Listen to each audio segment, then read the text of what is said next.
New tonight, the community in Eagle got the chance to express concerns ahead of more wolves being reintroduced into our state, and not just to local leaders, but to Colorado Parks and Wildlife itself. Initially, 10 wolves were released about a year ago in our state, and this map outlines where they've been tracked across Colorado, including much of Eagle County.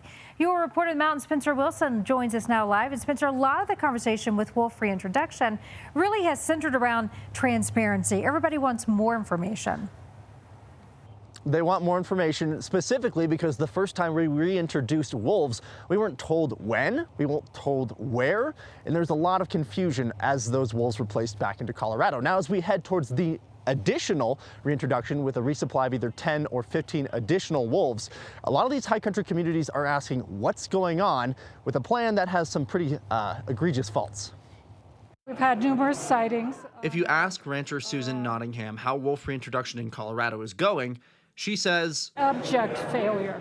And that's what you hear from a lot of people in her position, and even some who are not in her position. Only 7 of the 10 wolves put into Colorado are still alive, and 4 pups are now being held in captivity for attacking livestock. There's real questions about how the next batch in Colorado will go, and that uncertainty is highlighted with each day we get closer to their reintroduction. I mean, they have as many questions as we do. They don't know how to manage it. Colorado Parks and Wildlife admits there needs to be better transparency in this plan. Very much.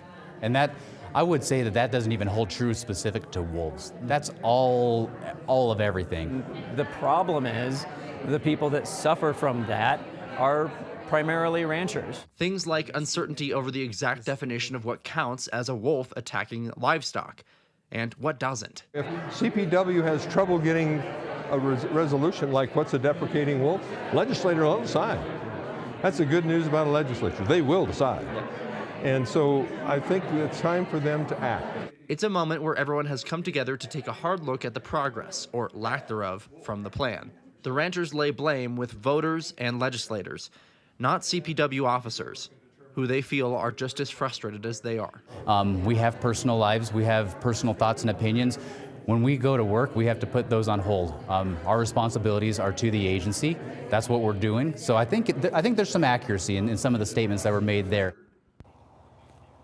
Now, I asked county commissioners in Eagle whether or not they're going to draft a statement to talk with legislators about trying to define depredation with wolves.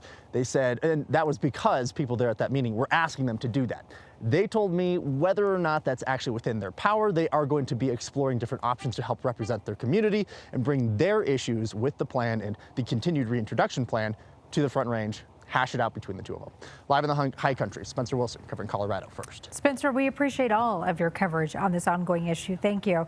Spencer, of course, covers stories going on across our high country. Recently, he has reported from Avon to Winter Park, Idaho Springs. You can always reach out to him. He would love to hear from you.